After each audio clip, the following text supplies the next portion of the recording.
People like to say he was the most dutiful man in England. They mean it as a compliment, and in the narrow technical sense it is accurate. He attended something in the region of 22,000 solo engagements during 65 years as consort to the Queen.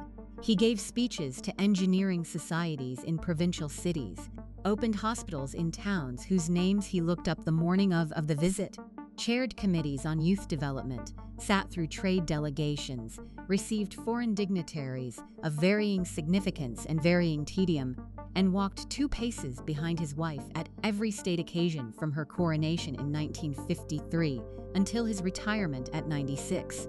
Duty is not exactly the wrong word for all of this. The wrong word would be complete.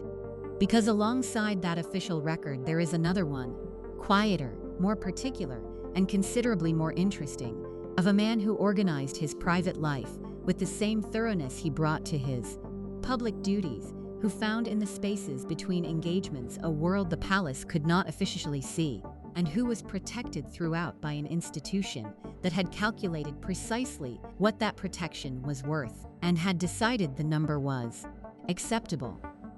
If you want to understand Philip, which nobody who spent his lifetime near the palace would have advised, you cannot stop at the official schedule.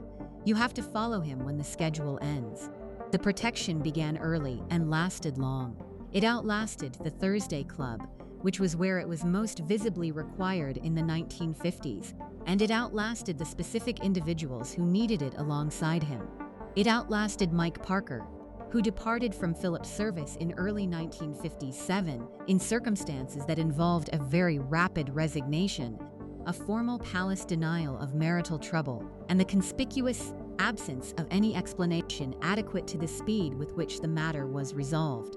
The palace issued the denial on the 8th of January 1957, while Philip was still at sea in the Pacific, using the word rift directly in a way that Buckingham Palace did not use such words about the royal marriage unless something had made using them necessary.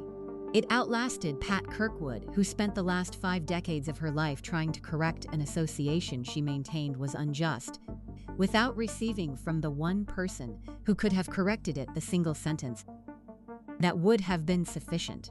It outlasted the Thursday Club itself, which dissolved into slightly embarrassing proximity to the Profumo scandal of 1963, and was thereafter mentioned in hushed tones if mentioned at all. And it outlasted, in its final form, any particular need for secrecy, because by the time Philip was in his 80s and being regularly photographed in the company of Penelope Knatchbull at Balmoral and Sandringham, the palace had apparently decided that the situation no longer required management so much as it required everyone to look at something else.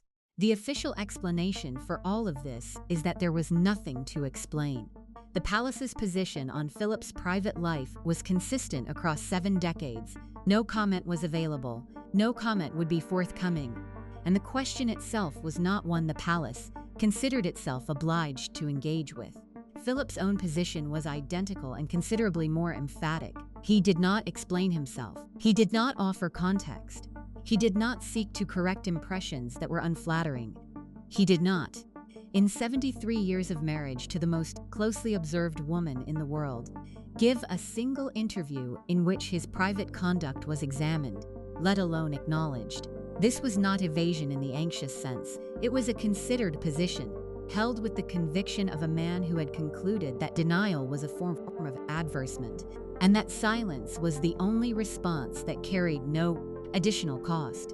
He was right about the calculation and wrong about the cost, because the cost fell on everyone around him rather than on him, and the silence that protected him left other people stranded in the middle of stories they had not been given the means to correct. To understand the private life and what it cost, one has to start at the beginning, and Philip's beginning was not the beginning of a man destined for the comfort of a palace. It was the beginning of a man who had nothing, then progressively had nothing more, and then, by a sequence of events he had not precisely arranged but did not resist, found himself married to the future Queen of England with a full schedule of engagements and no very obvious means of escape. Philip was born on the 10th of June 1921 at a house called Mon Repos on the island of Corfu.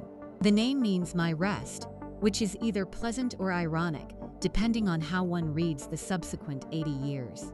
The house was used by members of the Greek royal family as a summer residence, pleasant in the way that summer houses in the Mediterranean are pleasant, and not particularly prepared for anything beyond seasonal occupation or the routine production of royal heirs. Philip was the fifth child and only son of Prince Andrew of Greece and Denmark and Princess Alice of Battenberg. He had four elder sisters, Margarita, Theodora, Cecile, and Sophie, born between 1905 and 1914. By the time Philip arrived, his parents were in their late 30s.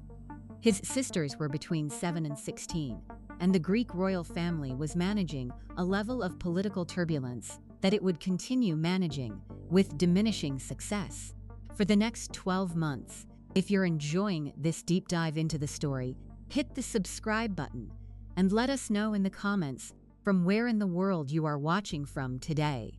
Greece in 1922 was enduring what historians describe as one of the great catastrophes of the early 20th century. The Greek campaign against Turkey had ended at Smyrna in a fire that burned for 3 days and killed tens of thousands. The military collapse that preceded the fire produced, as military collapses tend to do in unstable countries, an immediate search for the officers responsible, and Prince Andrew was among the officers available. He had commanded forces in the campaign.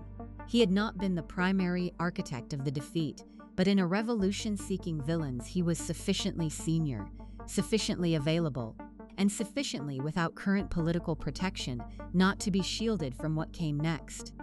In November 1922, Prince Andrew was court-martialed. Several other officers tried alongside him were convicted and shot. Prince Andrew's fate was genuinely uncertain for a period, which is a way of saying that people who knew the family understood his life was at real risk rather than merely his career and his freedom. The British government intervened, as it was still in the habit of doing when royal relatives required extracting from difficult corners of Europe, a habit the century was in the process of making increasingly expensive and which it would not entirely abandon for several more decades. King George V dispatched a naval officer named Gerald Talbot to Athens with instructions to make the case for clemency with whatever authority the situation required. The argument succeeded.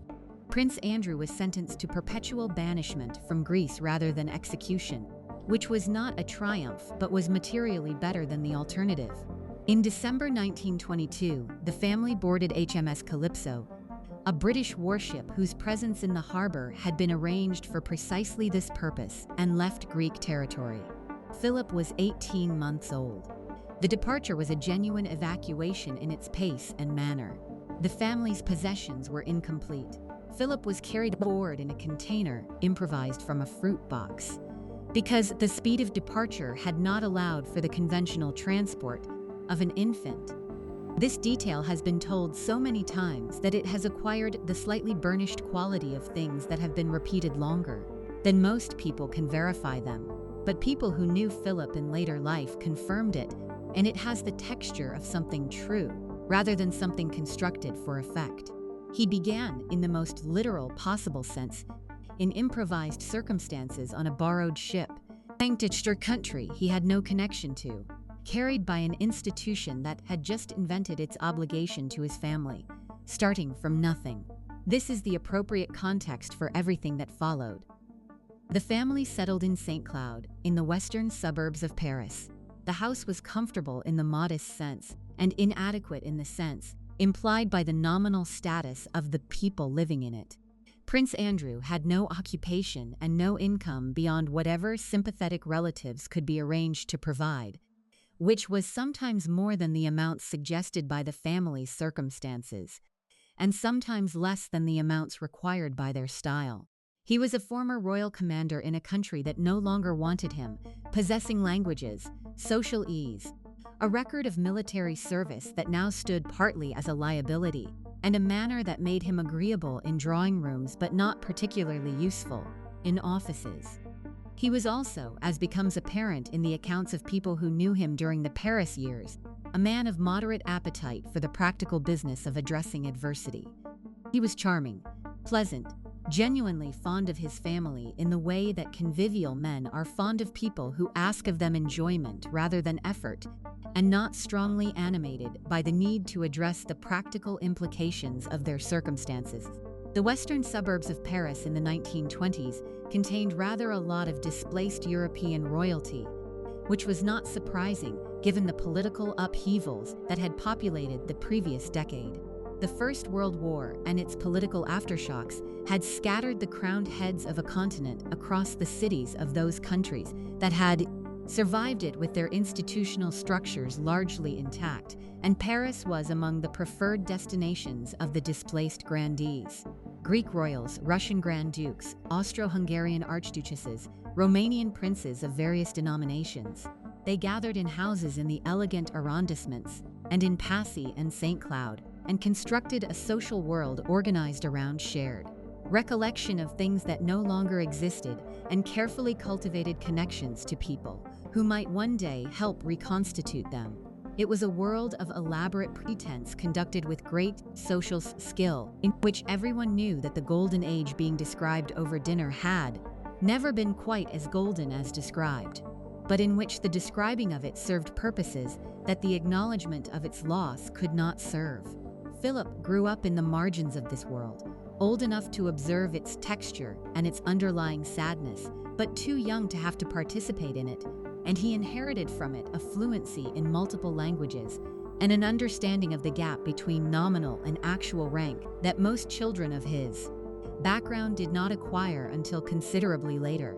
He also learned from the sheer quantity of people in that world who were still waiting to return to countries that were not going to invite them back, that arrangements based on what one used to have had a limited practical yield.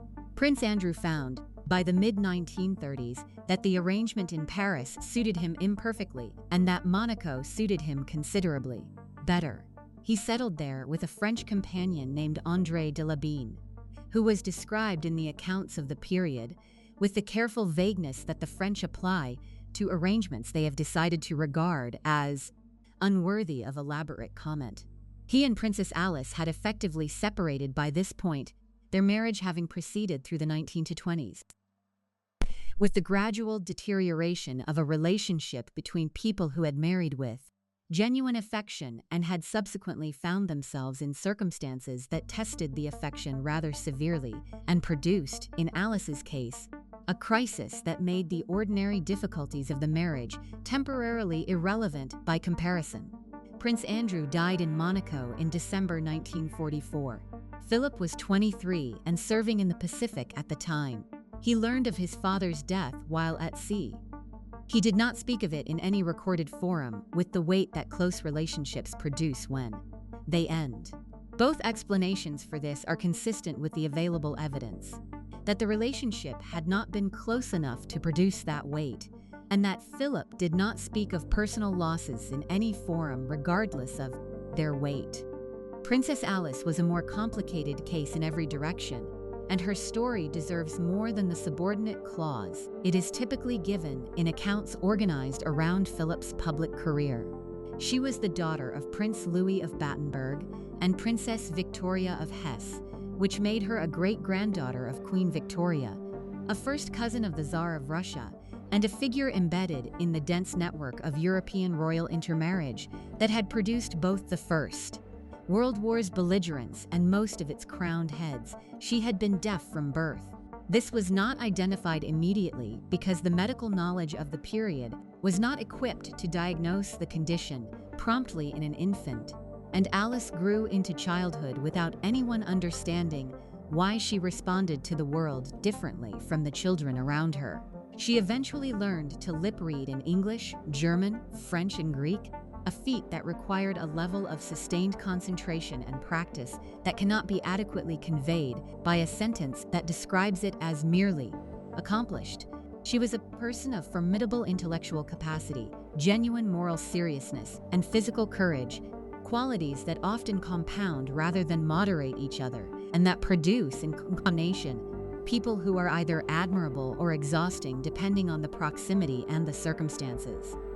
In 1930, when Philip was 9 years old, Alice experienced a mental collapse of sufficient severity that she required institutionalization. The precise nature of what happened has been examined by biographers and psychiatrists, consulting at a historical distance. The broad outline is that she entered what her doctors described as a delusional state, involving what she believed to be direct spiritual communications. She was treated by, among others, practitioners who consulted with Sigmund Freud about her case. Freud's reading organized her experience around suppressed sexualities displaced into religious expression, which was characteristic of his theoretical framework and not obviously applicable to her specific situation, though certainty is probably too much to ask at this distance. She was placed in a clinic in Germany, then a facility in Switzerland, and was separated from her children for several years. She had been institutionalized before Philip was old enough to retain clear memories of her as a continuous parental presence. This is the point that biographical accounts of Philip typically note as context before moving to the more conventionally interesting material about the Navy and the marriage. It should not be moved past that quickly. Philip was 9 years old when his mother was removed from his daily life. His father was present in Paris but increasingly peripheral to the management of the household and the children. His 4 sisters were of an age to be preparing for marriages of their own, which in the world of European royalty in the 1930s meant marriages in Germany. Margarita married Prince Gottfried of Hohenlohe-Langenburg in 1931. Theodora married Berthold Margrave of Baden in 1931. Sophie married Prince Christopher of Hesse in 1930. Cecile had already married Georg Donatus, hereditary Grand Duke of Hesse and by Rhine in 1931. Philip was the youngest child and the only son, which in a functioning family is a position of considerable warmth and attention, and in a dispersing family is a position of progressive isolation.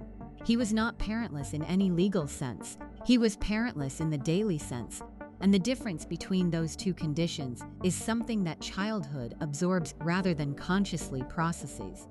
He moved between relatives, spending time with his grandmother Princess Victoria, the Marchioness of Milford Haven, who was in her 60s when Philip most needed her, and who was sufficiently organized and attentive to understand what her grandson required, which was less comfort than steadiness and less sympathy than reliable presence. She gave him both within the limits of her own age and health. He spent time also with his uncle George Milford Haven, his mother's brother, who was a naval officer, an intelligent man, and someone Philip genuinely liked.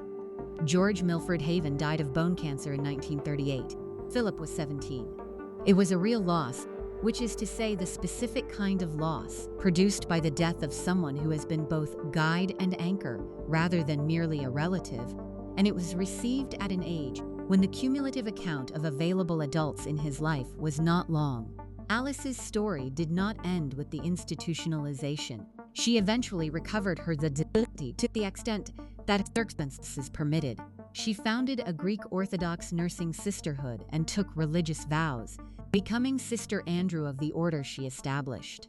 She lived in Athens for decades in conditions of genuine poverty and remarkable spiritual commitment, the genuineness of which is difficult to doubt in a woman who had been born to considerable privilege and had arranged her life to be without it. She survived the German occupation of Greece during the Second World War by remaining in her apartment in Athens, where she sheltered a Jewish family, the Cohens, for a period when their discovery would have been fatal. She was eventually recognized Israel as righteous among the nations for this act, which is a distinction extended posthumously only to people whose choices under dangerous circumstances were made with full understanding of what those choices cost. She moved to Buckingham Palace in the final years of her life at Philip's arrangement and died there in December 1969. Philip arranged for her body to be transferred to Jerusalem, where she had wished to be buried near her aunt at the Russian church on the Mount of Olives. She was, by any fair accounting, a remarkable person who had endured a remarkable amount. She was also, for the formative years of her son's childhood, absent. Lord Louis Mountbatten was the other significant figure in Philip's formation, and he requires more nuanced treatment than the biographical summary sometimes provides. Mountbatten was Philip's maternal uncle, known as Dickie, who was in the 1930s a rising naval officer of genuine capability, and also one of the most energetically self-presenting men in a generation that contained strong competition for that distinction. He was fond of Philip in a way that was both sincere and strategic, which was the way Mountbatten tended to be fond of most things that overlapped with his interests. He saw in his nephew a young man of real ability who needed directing toward the right institutions, and he directed him with the confidence of someone who believed that his own involvement and good outcomes were essentially the same thing. He also had in Philip a potential vehicle for the continuation of Battenberg-Mountbatten influence in the British royal family, an interest that the family's mid-century circumstances had otherwise interrupted. The Battenbergs had been anglicized into Mountbattens during the First World War when King George V, responding to the anti-German feeling generated by the war, being fought against a country ruled by his own cousins, changed the royal family's name from Saxe-Coburg and Gotha. The Battenberg-Mountbatten family had spent the intervening decades rebuilding from that truncation. A nephew married to the heir to the British throne would be a very substantial addition to the family's position, and Mountbatten pursued this interest with the cheerful transparency of a man who saw no reason to pretend his personal goals and the general good were in any tension. The palace found this offensive and found Philip's involuntary association with it embarrassing, and the one who paid for Mountbatten's enthusiasm most directly was Philip, who could not prevent his uncle from being who he was and who spent the rest of his life carrying associations he had not created. Philip arrived at Gordonstown in 1934, aged 12. He had already attended Cheam Preparatory School in England and briefly Salem School in Germany, which was run by his brother-in-law Berthold Margrave of Baden, and which had been founded by Kurt Hahn before the Nazis made Hahn's continued presence in Germany impossible. Hahn was briefly imprisoned in 1933 after writing an open letter to former Salem pupils, asking them to choose between National Socialism and their loyalty to the school's principles. He was released, left Germany, and came to Scotland with his educational philosophy intact, establishing Gordonstown in 1934 on a property at the tip of the Moray Firth. Gordonstown was built on the Moray Firth coast of northeastern Scotland, on a property whose climate required a specific educational philosophy as bracing rather than merely cold. Hahn's philosophy held that privilege without difficulty produced people who could not function under pressure, and that real challenge, physical and otherwise, was the essential material of character rather than an inconvenience to be managed around. The school required cold water, early mornings, rescue service training, seamanship, sustained physical exertion, and the kind of community responsibility that produced not only practical skills but the specific self-knowledge that comes from discovering what one can do when the conditions are genuinely difficult. The classroom existed within this framework as one component among several rather than as the organizing principle. Boys who took to Gordonstown discovered things about their own capabilities that the conventional classroom could not have taught them. Boys who did not take to it discovered things about their own misery that they would have been better off not knowing. Philip took to it. He became physically capable and confident in the ways the school valued, and he became a leader among his peers in a way notable because he had no structural reason to be one. He was foreign. He was poor by the standard of most of the other boys' families. He spoke of his family and his circumstances rarely and without complaint, which was either dignity or suppression, depending on one's theoretical commitments, and which produced in practice a person who presented a surface of competence and self-possession that other boys found either attractive or intimidating, often both. He had the particular quality of self-possession that develops in people who have been required from early childhood to make their own way in rooms full of strangers. That is not quite the same thing as social ease, which can be performed by people who do not possess it. It is something more durable than ease and considerably more abrasive in its effects on people who expect a different kind of attention. He also developed at Gordonstown a directness in his dealings with people that would later produce what palace press officers called gaffes, and what the rest of the world generally described as Philip saying something true in a context where truth was inconvenient. He did not manage people's emotional responses to his opinions. He held views and expressed them with a frequency and clarity that those around him found, across a long career, alternately refreshing and alarming depending on the subject, the audience, and the amount of diplomatic insulation the occasion required. This quality was not a product of arrogance in the conventional sense. It was a product of a formation that had never taught him to expect that other people's comfort was his primary obligation. His sister Cecile was killed in November 1937 when the aircraft carrying her husband, the hereditary Grand Duke of Hesse, their two young sons, and their mother-in-law crashed near Ostend in Belgium while attempting to land in thick fog. The aircraft had been diverted from its intended destination and was trying to land in conditions that made landing unsafe. Philip was 16. He was taken from Gordonstown to Germany for the funeral. The photographs of the funeral show him standing among mourners that included figures in Nazi uniform, because in Germany in November 1937, public occasions of this significance involved such figures, and Philip had no control over who stood beside him. He was burying his sister. He was 16. He could not rearrange the crowd. He returned to Gordonstown and continued. He left Gordonstown in 1939 and went to the Royal Naval College at Dartmouth. He arrived in May. Britain declared war on Germany in September. He was 18. Philip served in the Royal Navy during the Second World War in the active and specific sense of that phrase.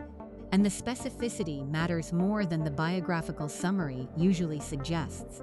He was not arranged into a safe corner of a useful institution in order to protect a potential future royal from inconvenient danger. He was at sea on ships that were in genuine danger, performing duties that required demonstrated competence, and his performance of those duties attracted formal commendation from officers who had no institutional interest in providing commendation that was not earned. His first posting was to HMS Ramillies, a battleship operating in the Indian Ocean in the early months of the war, patrolling trade routes and providing cover for convoys that were not glamorous work and was not meant to be. He was then transferred to HMS Shropshire and subsequently assigned to the Mediterranean Fleet, where he served aboard HMS Valiant in time for the Battle of Cape Matapan in March 1941. Matapan was a British night action against an Italian naval force fought off the southern tip of Greece in conditions that required British ships to operate with searchlights and radar in ways the Italian fleet had not anticipated and was not prepared to counter. The engagement produced the destruction of 3 Italian heavy cruisers, the Zara, the Pola, and the Fiume, and 2 destroyers, over the course of a single night. Philip operated the aft searchlights aboard HMS Valiant during the action, which meant he was directly responsible for illuminating the Italian ships for the British guns at the moment of greatest tactical importance. Admiral Cunningham, who commanded the British squadron, mentioned him in dispatches for his conduct. Philip was 19 years old. He was mentioned in dispatches again during the summer of 1943, when HMS Wallace was operating in support of the Allied landings in Sicily. Operation Husky, which was the first Allied landing on European territory and required naval forces to operate in contested waters under German and Italian air attack, at a time when the outcome of the campaign was not yet settled. Philip was first lieutenant of HMS Wallace by this point, which carried a degree of operational responsibility beyond operating specific equipment. During one engagement in these waters, he improvised a response to an air attack by deploying rafts fitted with flares to create a decoy target and a smokescreen that diverted the attacking aircraft long enough to allow HMS Wallace to take evasive action and escape damage, an action described by those who served with him as both considerably unorthodox and entirely effective. He was 21. He finished the war in the Pacific, serving aboard HMS Whelp as part of the British Pacific Fleet during the final stages of the war against Japan. On the 2nd of September 1945, HMS Whelp was in Tokyo Bay when Japan the formal instrument of surrender aboard USS Missouri. Philip was 24 years old, and he had spent 5 years being tested against conditions that made no allowances for who he might eventually marry or who his uncle happened to be. He had been excellent under those conditions. He was mentioned in dispatches twice. He had commanded men under fire and been found capable. This was the foundation of his adult life, and it was entirely his own work. The Navy gave Philip something that nothing afterward could substitute for, and understanding what it was requires understanding what it was not. It was not a career credential. It was not a biographical detail to be noted and moved past efficiently on the way to the more interesting subject of his marriage and his palace career. It was the foundational experience of his adult identity, the standard against which everything that followed was measured, and the one place in his life where what he could do was the relevant measure of his worth, his background, his nationality, his complicated family history, his lack of money, the question of whose nephew he was and whose husband he would become. None of these were the currency that counted aboard HMS Valiant or in the waters off Cape Matapan or during the Sicily's landings. What counted was whether he was competent under pressure, whether he could be relied on when the decision carried real consequences, whether the men who served with him found him capable and clear he was. That assessment was entirely self-produced, in conditions that neither required nor admitted any other kind. He loved the Navy without sentimentality, which is the specific quality of attachment that people develop for things that have genuinely cost them something real and given them something genuinely valuable in return. He loved it partly because it was the first institution in which he had belonged in the functional sense, rather than merely the nominal one. Before the Navy, he had belonged to various households, schools, and family structures, all of which had housed him in various ways, without providing the specific form of belonging that comes from being a part of something because you have demonstrated that you are capable of being a part of it. The Navy gave him that for the first time. He would give it up when circumstances required, and would never stop measuring everything that followed against what it had been. He had, in the years between the wedding in 1947 and the accession in 1952, made a genuine attempt to remain a naval officer alongside his public duties. He attended the Naval Staff College in 1950. In October 1950, he was given command of HMS Magpie, a frigate, and served as her commanding officer for the best part of a year.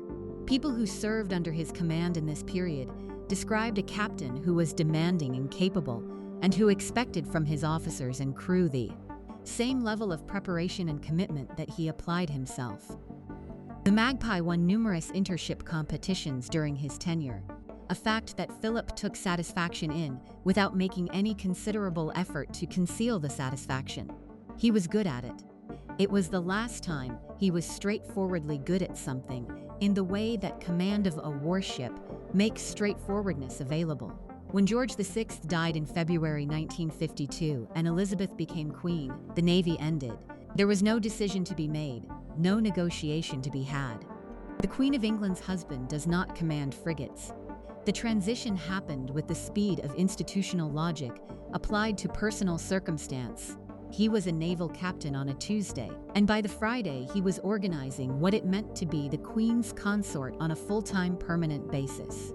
The Navy he had built his identity around for over a decade was replaced, effectively overnight, with the schedule that the institution required of someone in his new position, and the schedule was in every conceivable sense the opposite of what the Navy had provided.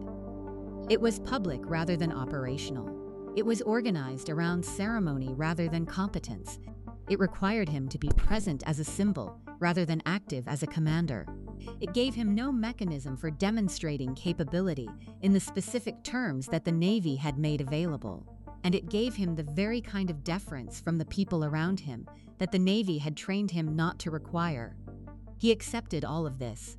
He accepted it with the composure he brought to things he could not change, and went about the business of building a career in the role he had entered with the diligence his formation required. The Thursday Club emerged in this period not as a symptom of dissatisfaction with the marriage but as a response to the specific deficit that the official life created. The need for an environment in which his presence was welcome rather than constitutionally required, in which conversation was exchange rather than performance, and in which the people across the table were there because they found his company genuinely worth having, rather than because protocol had arranged them in his direction. Philip had met Princess Elizabeth at Dartmouth in July 1939, when George VI brought his family for an official inspection of the college. Philip was 18, newly arrived at the college himself, and was assigned to look after the king's daughters while the formal inspection was conducted. The elder daughter was 13. Philip showed off. He jumped a tennis net to demonstrate his athletic gifts to an audience that included a young princess who subsequently wrote to him and received letters in return, with the lesser frequency and literary concentration of a young naval officer who was shortly going to be at war and had other things on his mind. But he wrote back. The correspondence continued through the war, through his various postings, through the gradual process by which both of them were becoming people who would eventually have to find a way to occupy the same life. By the time the war ended and both of them were adults, the correspondence had become sufficiently legible in its intent that people who were in the way of reading the royal family's mail had begun to treat the question of what would happen next as an institutional matter rather than merely a personal one. This was both a reasonable response to what the correspondence indicated and the beginning of a process of institutional consideration that Philip found both necessary and faintly irritating, because the institutional consideration of his suitability involved exactly the kind of assessment of his background that the Navy had taught him to disregard. The institutional consideration was complicated by everything Philip's background contained. His nationality was technically Greek and Danish, associated with the wrong side of the recent conflict in the specific sense that the Greek royal family had spent several years in exile, and his German brothers-in-law had been more directly on the losing side. 3 of his 4 sisters were still alive and still married to their German husbands in 1945. His father had died in Monaco in the company of a French mistress. His mother had spent years in a Swiss clinic and was currently living in Athens as a Greek Orthodox nun. His uncle Mountbatten was so visibly enthusiastic about the match that the palace had begun to suspect it was being managed from the outside rather than decided from within, which was both an accurate perception and one that Mountbatten was congenitally unable to moderate. King George VI was cautious in the specific way that fathers tend to be cautious when they can see that a decision has been made in their daughter's mind, and they have not been central to the making of it. He was also a man who had lived through the abdication of his brother, and who had consequently developed a particular sensitivity to the specific category of romantic attachment that threatens the institutional stability of the monarchy, which is a category one can define with some precision as the attachment that the person involved regards as more important than the institutional constraints the institution regards as essential. He was not immediately certain Philip fell into this category, but he was not immediately certain Philip did not, and the uncertainty made him cautious. Queen Elizabeth, who would become the Queen Mother, had reservations that were sharper and more organized than they appeared on the surface. She found Philip rough around the edges, which was a technical phrase in her social vocabulary, meaning that he did not perform the specific kind of drawing room deference she valued in men admitted to royal proximity. He was direct in ways she experienced as a lack of gravity. He had not grown up knowing that the people he was addressing were people to whom a particular quality of care was owed, because his circumstances had not provided that education. And the result was a manner that she found jarring and would continue to find jarring for the rest of her life and his. She also did not trust Mountbatten, which was the sharper and more specific objection, and not an entirely incorrect one. Mountbatten's enthusiasm for the match contained a dynastic dimension that had nothing to do with his nephew's happiness and everything to do with his family name appearing in the succession. and he pursued that interest with the cheerful transparency of a man who saw no reason to pretend his personal goals and the general good were in any tension. The palace found this both offensive in manner and problematic in substance, and Philip paid for it throughout his life by being permanently associated with Mountbatten's ambitions in ways that were not his fault, and that he could not dispel. Philip was formally prepared for the marriage in the spring and early summer of 1947. He renounced his Greek and Danish royal titles. He was received into the Church of England at a ceremony in the Chapel Royal at St. James's Palace. He became a British subject on the 28th of February 1947, at which point he was Lieutenant Philip Mountbatten, Royal Navy. A British subject with no royal style, no country house, no independent income beyond his naval pay, and a surname borrowed from his mother's family, because it was the most English thing immediately available. He had prepared for the transition with the thoroughness and lack of visible sentiment that characterized his approach to things he had decided to do. The engagement was announced on the 10th of July, 1947. The public response was warm in the way that royal engagements tend to produce warmth when they come at a moment of national exhaustion and offer something that looks like the beginning of something better. The wedding was at Westminster Abbey on the 20th of November. George VI created him Duke of Edinburgh, Earl of Merioneth, and Baron Greenwich on the morning of the ceremony, which meant Philip went from being a naval lieutenant without royal style to being a duke in the time it takes to read a formal warrant. He was 26, she was 21. Britain turned out in the November cold for a ceremony that served multiple purposes simultaneously: the personal occasion, the dynastic occasion, and the national occasion of a country that had spent 6 years in genuine danger and was watching something that looked like the opening of something better. What he had agreed to was comprehensive and, in the most important respects, not fully apparent until it arrived in practice. He had agreed to walk behind his wife at every public occasion, which sounds like a specific and manageable inconvenience, and turns out to be a precise metaphorical description of the entire structural arrangement he had entered. He had agreed to subordinate his name, his career, his political opinions, and his independent institutional existence to the requirements of a constitutional monarchy that had clear ideas about what the consort's role consisted of and no interest in revising those ideas to accommodate his preferences. He had agreed to produce heirs, appear at ceremonies, chair organizations, give speeches, and carry himself through the remainder of his life in a manner that reflected well on the institution that had admitted him. In exchange, he received proximity to history, access to the most significant events and people of the second half of the century, the satisfaction of work he believed to be genuinely important, and a marriage to a woman whose quality he respected. In the forms his formation allowed him to express respect for the remaining 73 years of their shared life. He also received, though this was not written anywhere, the institutional protection that came with proximity to the crown.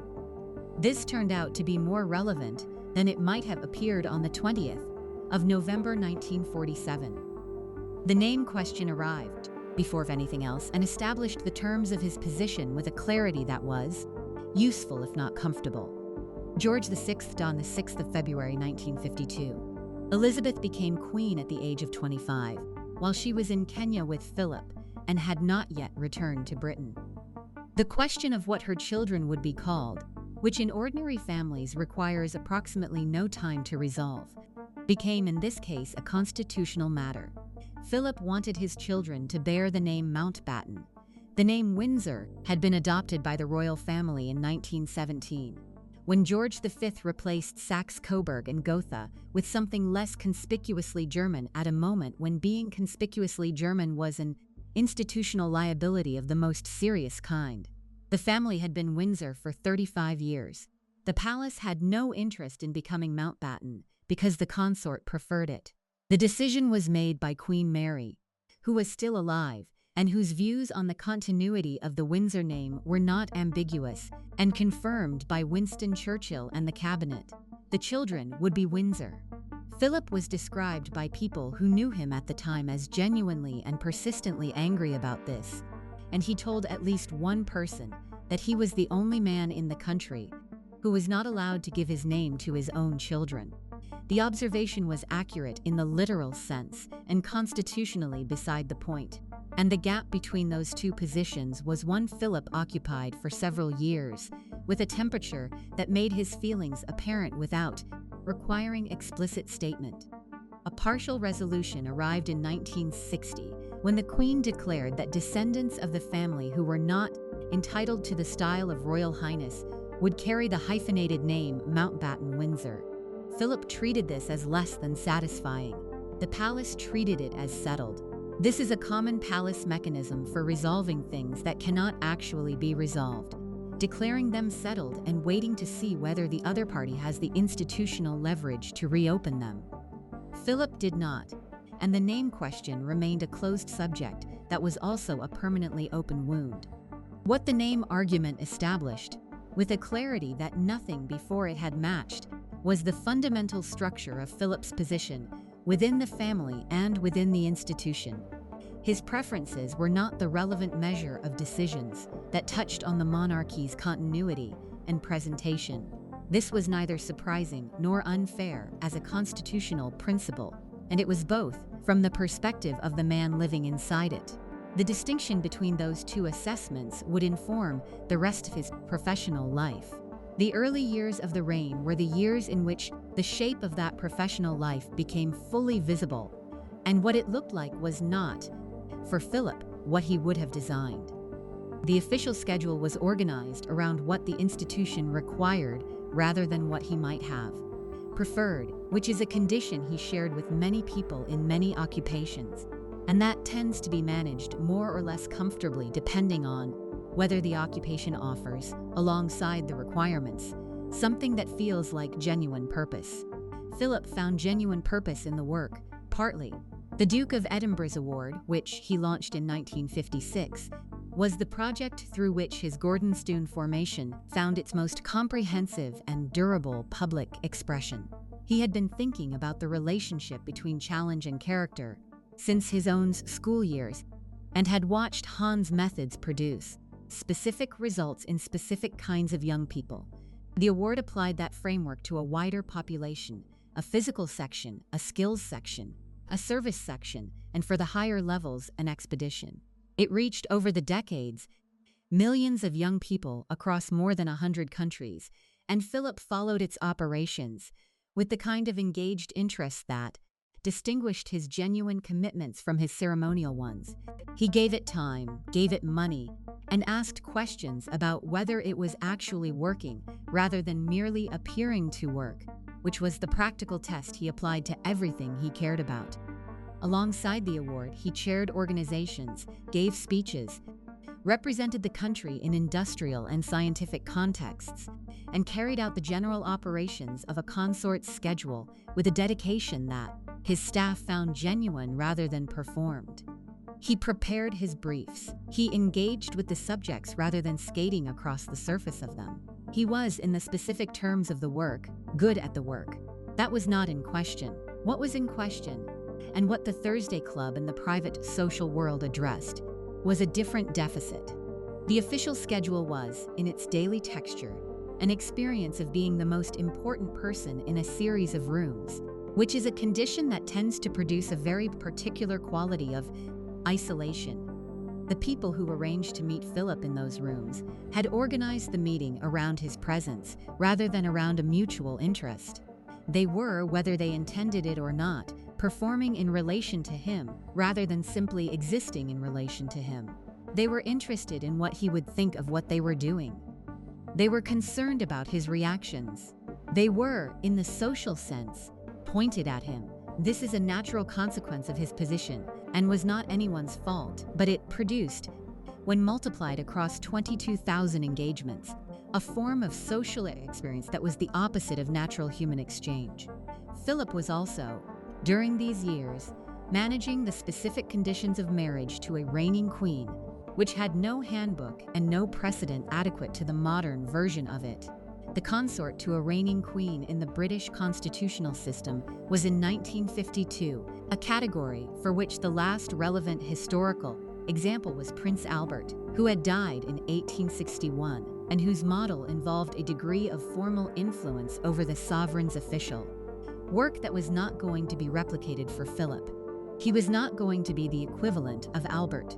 He was not going to participate in the drafting of state papers or the management of diplomatic correspondence or any of the other functions through which Albert had made himself useful. The constitutional evolution of the subsequent century had made that kind of involvement both impossible and inappropriate. Philip was expected to be visible, to be useful in the ways that consorts are useful, and to leave the actual governance entirely to his wife and her ministers. He had met Elizabeth when she was 13, and he was 18, and he had married her when she was 21, and he was 26. By the time she became queen at 25, they had been married for 4 years and had 2 children, and had barely begun to establish the texture of their daily life together before the whole thing was reorganized around the demands of the institution at the highest level. The Queen's schedule was what it was, and Philip's schedule was what it was, and the intersection of those 2 schedules in the specific domestic sense was managed around the edges of both rather than being its organizing principle. They were also, by the evidence of people who observed them in this period, genuinely fond of each other in a way that was not merely performed for the cameras, which tends to show itself through the small incidental details of how people who are fond of each other move through shared spaces, rather than through the formal indicators. They laughed together. Philip could make her laugh in ways that other people, with the full majesty of the institution pressing on every interaction, could not. She found his directness both exhausting and refreshing in the specific way of spouses who have come to depend on a quality in each other that is also the quality most likely to produce friction. He found her steadiness reliable in the way that things built into the structure of one's daily existence become reliable, present, and sustaining without requiring acknowledgement. This was, in the nature of their circumstances, a marriage conducted largely in public, the specific form of daily intimacy available to ordinary married people. The unobserved hours of shared domestic existence was not available to them in the same way. The palace was full of staff. This schedule was full of official requirement.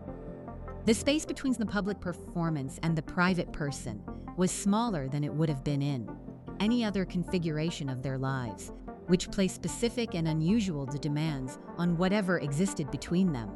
Philip dealt with those demands, partly by seeking, in the social world the palace could not organize for him, the kind of human exchange that the palace's structure could not provide.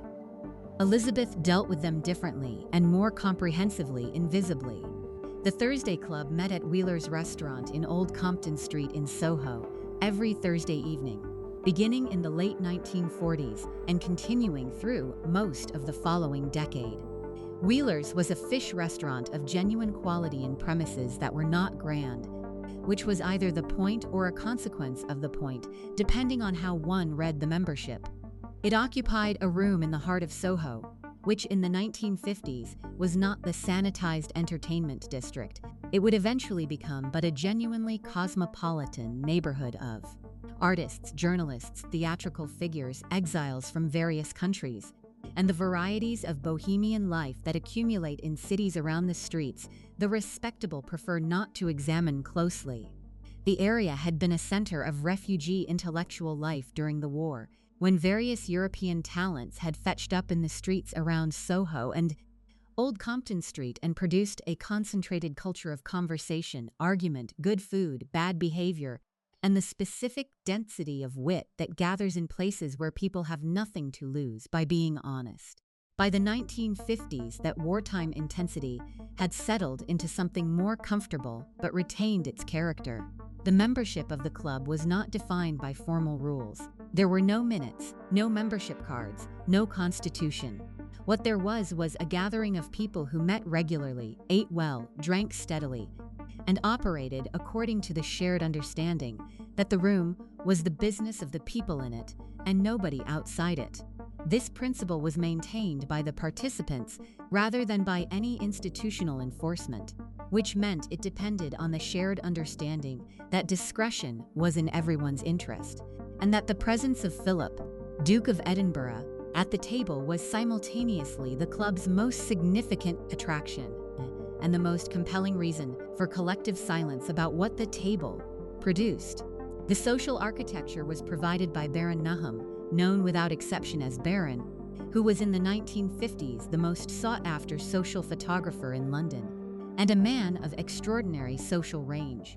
Baron had photographed the royal family on numerous occasions, the aristocracy at their leisure, the theatrical world at its most photogenic, the film world at its most available, and anything else that held still long enough and had a face worth lighting properly.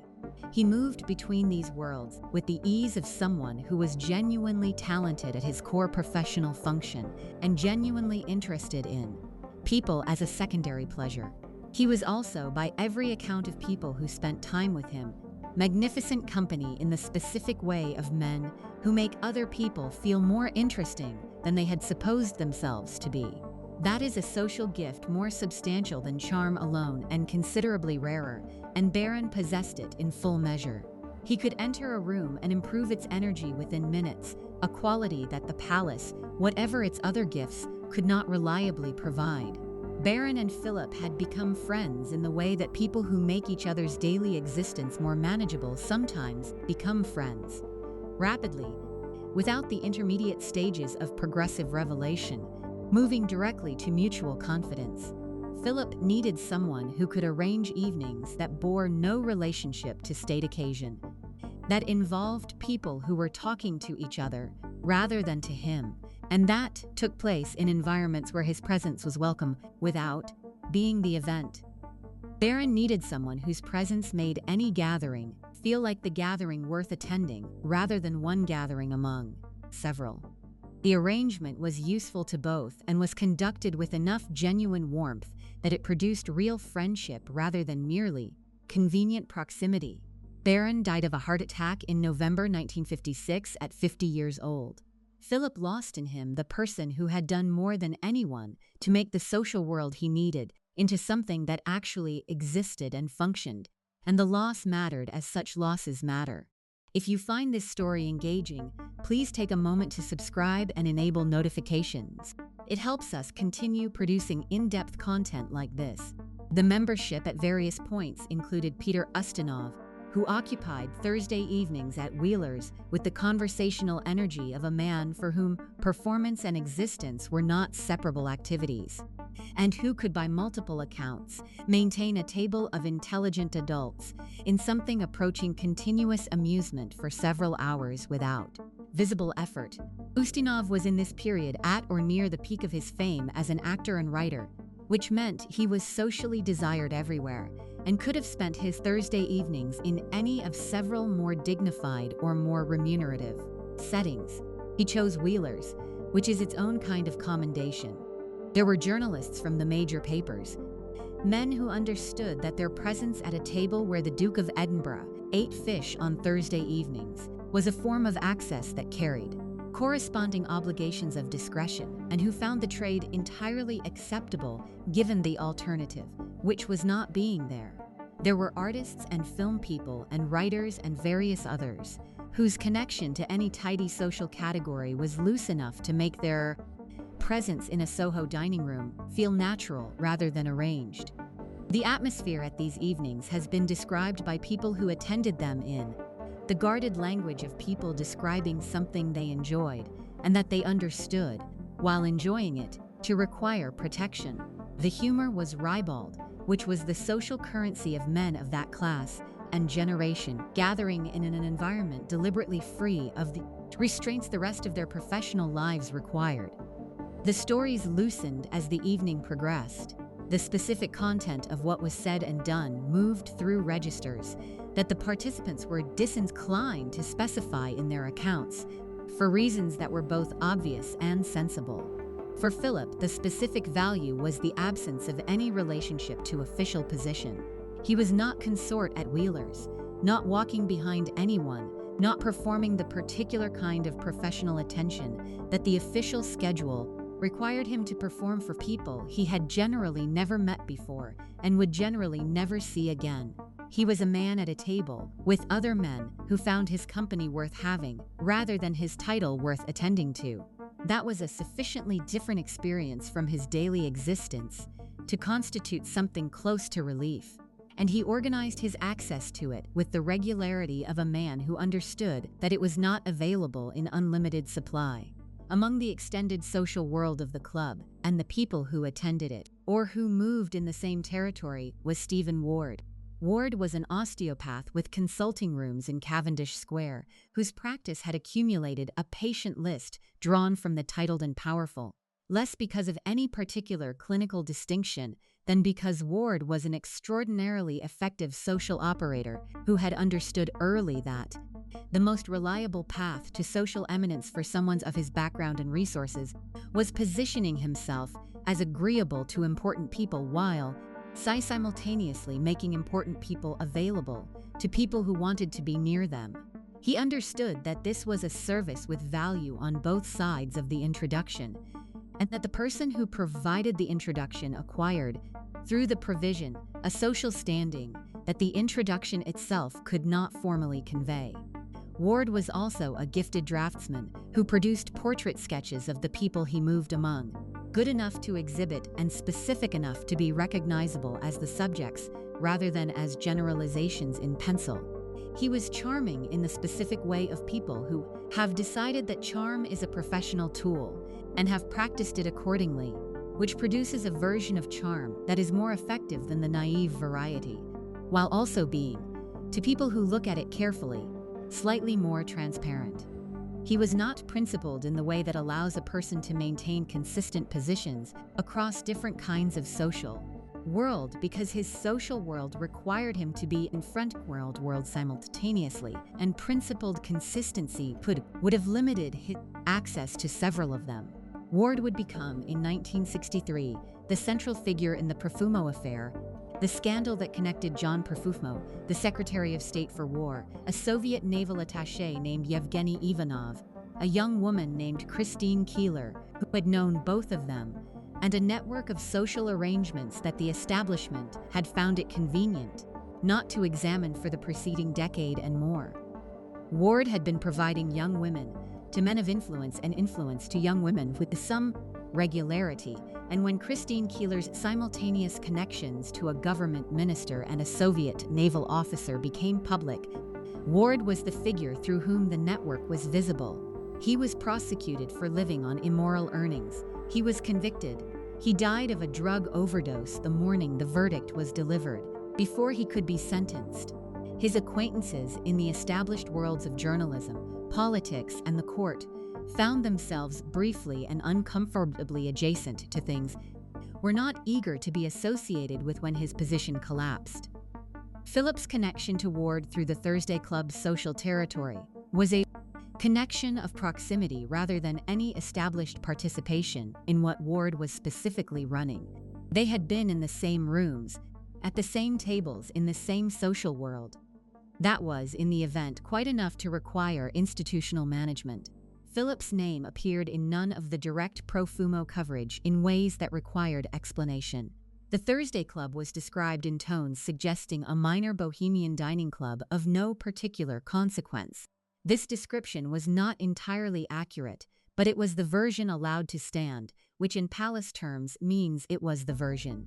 Mike Parker occupied a different position in Philip's social world from the Thursday Club membership, or the general company of that decade. Parker was a friend in the genuine and specific sense, which is to say the friendship was based on real mutual regard that predated its institutional usefulness and would have existed had there been no institutional usefulness attached. Parker was Australian, born in Melbourne in 1920, and had served in the Royal Navy in the Pacific War in circumstances that brought him and Philip together with the specific intimacy of men who have shared dangerous and unusual conditions and emerged from them with a particular regard for each other's capabilities and judgment. That regard was the basis of the friendship, and it was genuine. Parker became Philip's equerry in 1947, the year of the wedding, and occupied that role for a decade.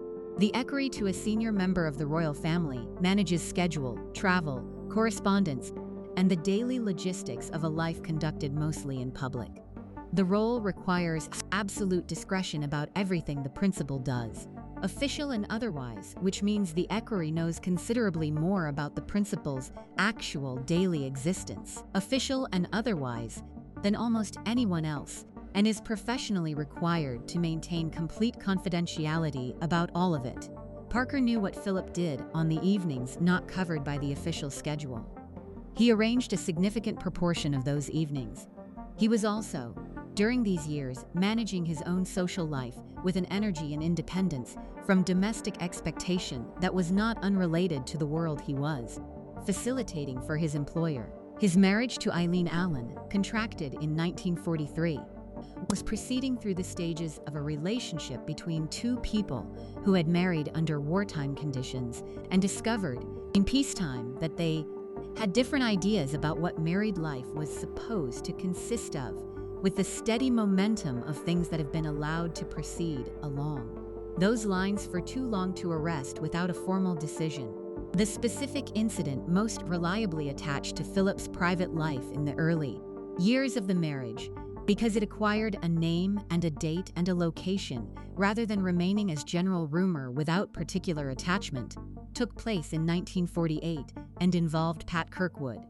Kirkwood was among the most celebrated performers working in the West End at that time. She was a dancer and actress of genuine ability, performing at the London Hippodrome in a production called Starlight Route that was drawing substantial audiences and a level of critical attention appropriate to its leading performer. She was, by the consensus of people who saw her in this period, physically striking in the specific way of stage performers who are described as beautiful by everyone who saw them rather than only by the people predisposed to find them so.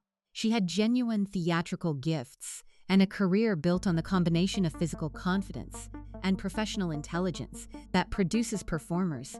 People pay to watch rather than performers. People attend out of social obligation. Philip and Baron Nahum attended her performance. They met her afterward in the way that people of Philip's social position met the leading performers of the period, which involved access to backstage areas that was not available to the general audience and was understood to be a form of social connection as much as an expression of artistic admiration. The evening continued to Les Ambassadeurs, a fashionable nightclub in Hamilton Place near Hyde Park Corner that served in this period as a gathering point for the wealthy, the famous, and the people who found proximity to both of those categories worth paying for. Les Ambassadeurs was the kind of establishment where the presence of a member of the royal family was simultaneously the evening's most remarkable circumstance and the least likely thing to appear in any public account of who had attended. What happened after Les Ambassadeurs is the question that Pat Kirkwood spent the rest of her life answering, with increasing specificity and decreasing patience as the decades passed. Kirkwood's answer was consistent and was delivered with an intensity that deepened as the years showed no sign of reducing the question. Nothing had happened. Philip had been charming and entirely proper. The evening had been pleasant and entirely unremarkable, except in the specific way that evenings become permanently remarkable when they are subsequently described for decades as evidence of conduct that the primary participant maintains did not occur. She said this in interviews. She said it in her memoir. She pursued legal action in the cases where published accounts came sufficiently close to actionable assertion to make the trouble and expense of litigation worthwhile. She communicated through the sustained energy and specificity of her denials and through the visible anger with which she made them that she considered the entire business a significant and continuing injustice, that the persistence of the association was damaging to her reputation and her peace of mind, and that the one person whose public statement would have settled the question had decided not to provide it. She was right about the last point. Philip himself, asked on various occasions through the years whether he had anything to say about the Kirkwood Association, declined to say anything.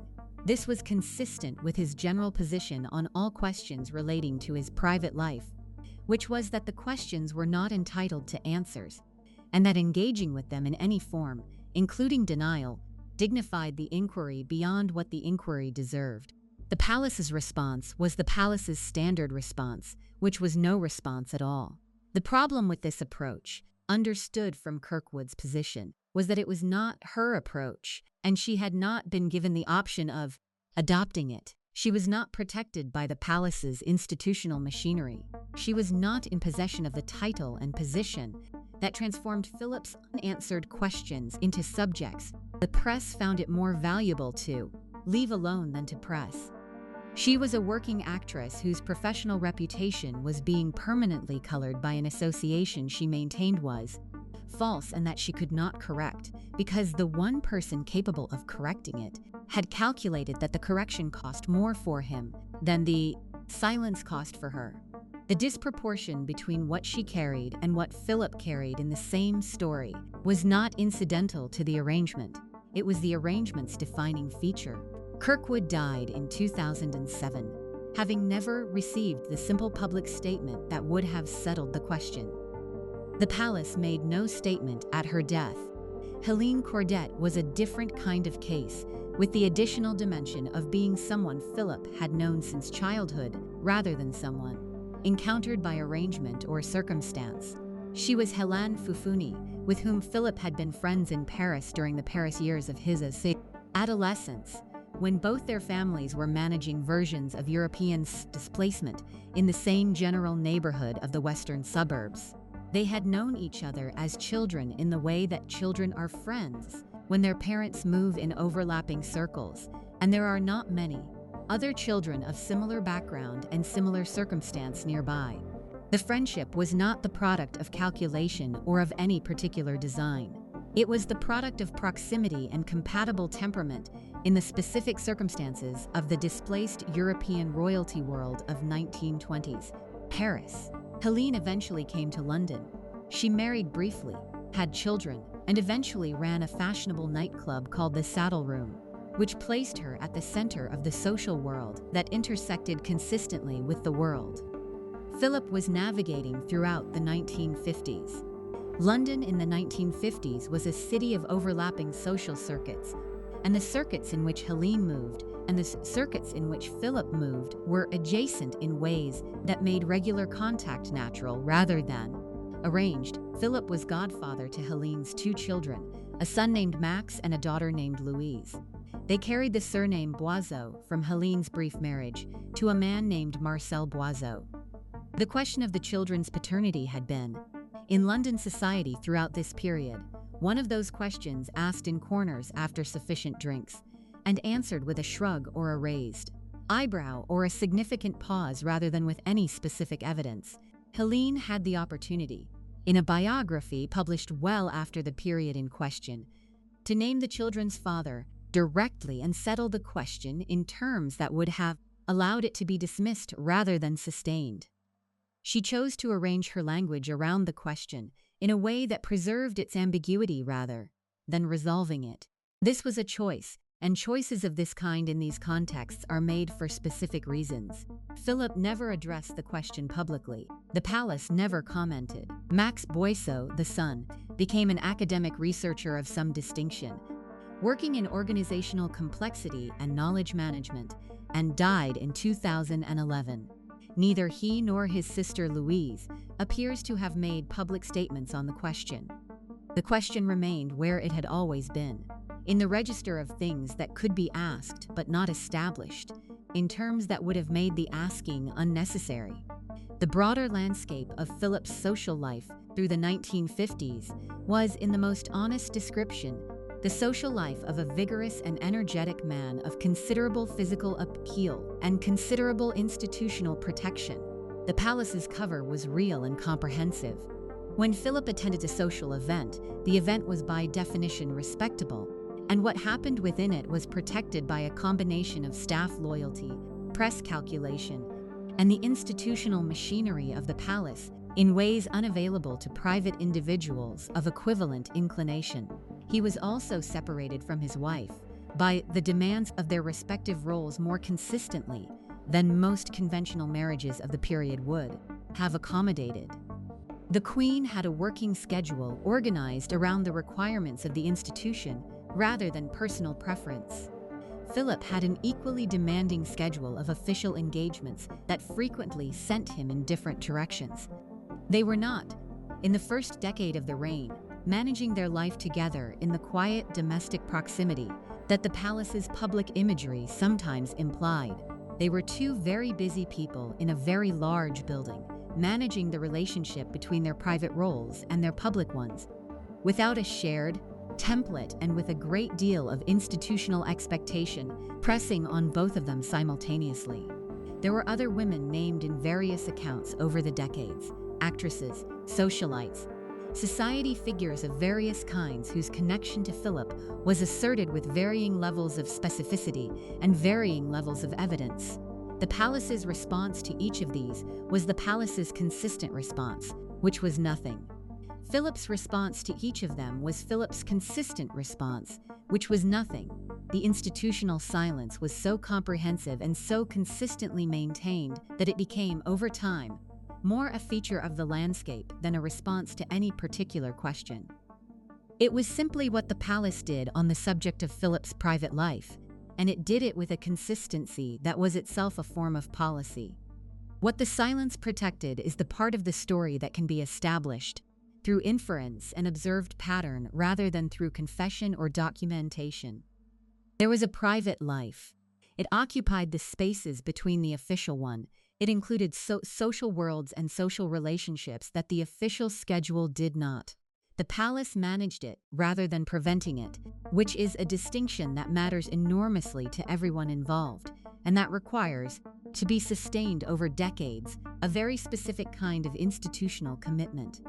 The Commonwealth tour of 1956 to 1957 brought the private question into public view in a way that the Thursday Club evenings and the individual incidents of the preceding years had not managed, and it did so through a specific combination of accumulated absence, one American journalist's willingness to push available facts toward a suggestion that went further than the facts individually supported, and a palace response that confirmed, by its speed and its specificity, that there was something requiring response.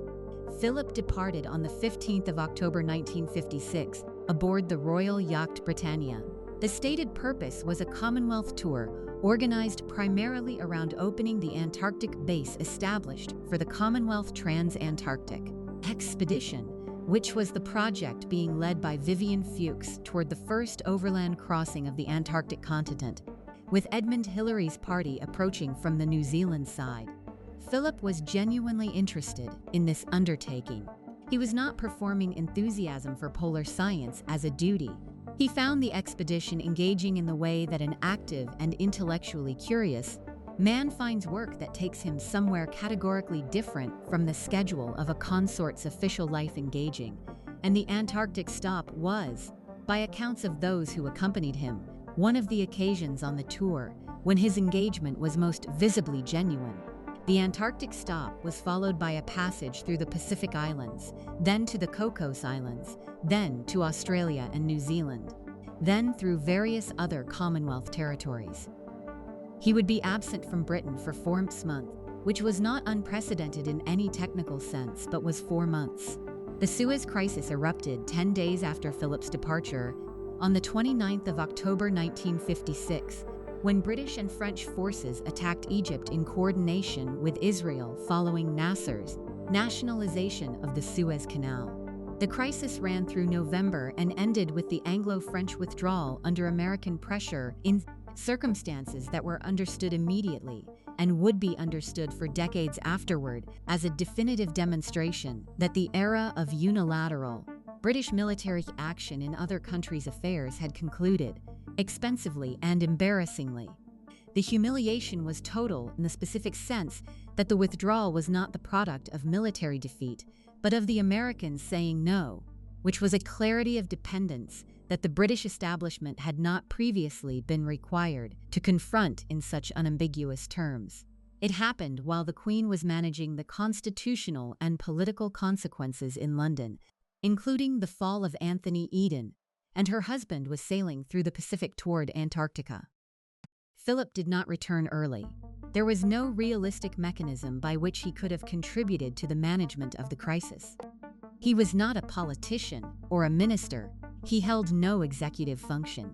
His presence in London during a foreign policy disaster would have been decorative at best and a distraction from the actual business of managing it at most likely.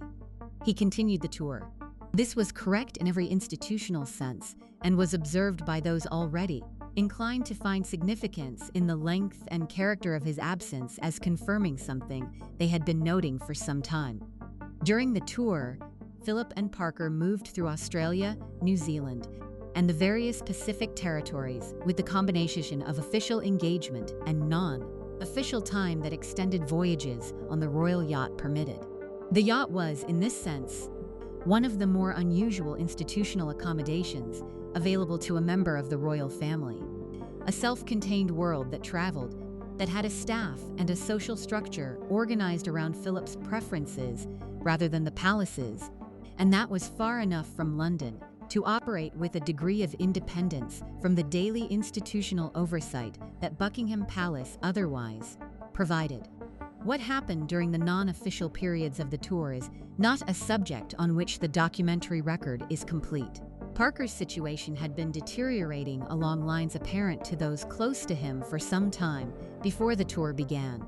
The marriage to Eileen had reached the point where continuation required either a significant change in circumstances or a formal conclusion, and neither had been achieved. Eileen Parker, in London while her husband was at sea with the Duke of Edinburgh, made a decision in January 1957 to begin divorce proceedings. This was not a decision taken impulsively or without consideration. It was a decision that had been approaching for some time, and that arrived, in terms of its public timing, at the worst possible moment from the palace's perspective. The proceedings became public knowledge. Someone with access to the information told a journalist. The journalist was working for an American publication called The American Weekly, distributed through the Hearst organization, which occupied the position of a publication whose distance from the subject permitted the kind of speculative assembly that direct proximity would discourage. The American Weekly assembled the length of Philip's absence, the nature of Parker's role as Philip's personal companion on the tour, the divorce proceedings, and the general texture of what could be implied about the preceding months, and presented the combination in February 1957 as evidence that the royal marriage was under serious strain. The piece was not a model of careful journalism. It accumulated implication rather than establishing fact. It presented inferences as evidence and suggestions as conclusions. It did what certain kinds of journalism do, which is provide people who want to believe a thing with a frame that makes the believing feel like reading rather than imagining. Buckingham Palace responded on the 8th of January 1957, while Philip was still at sea and several weeks from his scheduled return. The palace issued a formal statement saying there was no truth to the rumors of a rift between the Queen and the Duke of Edinburgh. The word rift appeared directly in the denial. This was the first time in the Queen's reign that the palace had issued anything resembling a specific press statement directed at a specific category of rumor about the state of the royal marriage. People who understood how the palace worked understood what this meant. The palace did not routinely deny rumors. It applied to rumors the same studied non-engagement it applied to most questions it considered beneath the institution's dignity to address, treating the act of denial as a form of participation in the question that was counterproductive to the institution's interests. The decision to issue a specific denial in specific language about a specific domestic difficulty was understood by everyone who received it as a signal that the question had been assessed as requiring formal management. This is a different thing from the question being false, and the people in the press, whose professional function was to read institutional signals, drew the available inference with the speed and confidence of people who had been reading such signals for some time. Parker resigned as equerry before Philip's return to Britain. The timing was clean in the institutional sense, which meant Parker's departure was resolved before Philip arrived home and before the equerry's absence could become the subject of active and pointed press inquiry. Philip accepted the resignation with the sadness he brought to things he had decided could not be remedied, which meant the sadness was real, the outcome was unchanged. Parker was, in the institutional sense, removed. The friendship between them survived the removal, as genuine friendships sometimes survive institutional necessities, and Parker died in Melbourne in 2001 without having said anything in the public record that could be read as bitterness about the circumstances of his departure. Whether his private accounting matched his public one is not available from the record. Philip returned to Britain on the 22nd of February 1957. On that same day, the Queen created him Prince of the United Kingdom. He had been Duke of Edinburgh for 10 years without the domestic style of prince, which was a technical anomaly in his formal status that had been allowed to persist for a decade, for reasons no one ever stated plainly. The correction of this anomaly was announced on the precise day of his return from the tour that had attracted press speculation and that had cost him his equerry. The palace communicated, through the language of titles, that the Duke was a valued and respected figure whose return was being marked with appropriate ceremony. This was both genuine, in the sense that the elevation corrected a real anomaly, and pointed, in the sense that the timing communicated something specific about how the palace wished the return to be interpreted. Philip walked off Britannia looking tanned and composed and entirely as if 4 months of Pacific sailing, and the attendant press coverage were matters of no particular concern to him. Whether they were, is not available from the record. What Elizabeth knew about her husband's private life, and when she knew it, and what she did with the knowledge. These are the questions the palace has never answered, and the press has never been able to answer in their place. What can be said from the evidence of observed behavior across 7 decades is that Elizabeth was not a person who failed to notice things. She had grown up inside an institution that ran on precise information about human behavior, including the information that was most inconvenient to the people who carried it. She had absorbed the institutional education that palace life provides when it is at its most intense, watching the management of her uncle's crisis and her father's reign from the inside, rather than the outside. She had the natural intelligence of the observational and precise variety, combined with a gift for sustained attention that made her considerably better at reading situations than the placid public manner suggested. The placidity was not the absence of knowledge. It was what she had chosen to do with knowledge. Her documented response to the question of Philip's private behavior is the absence of a documented response, which is not the same as the absence of a response. The palace's decisions about how to manage Philip's social world over the decades, including the handling of Parker's resignation, the management of the Thursday Club's associations when they became adjacent to the Profumo coverage, and the sustained policy of non-engagement with specific questions the press periodically raised. All of these decisions required authorization at the highest level. The palace did not issue formal denials of marital rifts without the Queen's knowledge, and almost certainly not without her instruction. The machinery that protected Philip's privacy operated under authority that went to the top. The arrangement between them, whatever its specific form and however it had been arrived at, appears from the evidence of behavior across decades to have been organized around the principle that Philip's private life was his own matter, so long as it did not produce consequences the palace could not contain, and so long as the marriage continued to function in its public and formal dimensions in the ways the institution required. This is not a warm arrangement. It is a constitutional one, applied to personal territory with the same institutional logic the palace applied to everything else. It required Elizabeth to manage information that no conventional understanding of marriage would have made straightforward to hold, and it required her to continue performing the public form of the marriage across decades without visible indication of what the private form contained.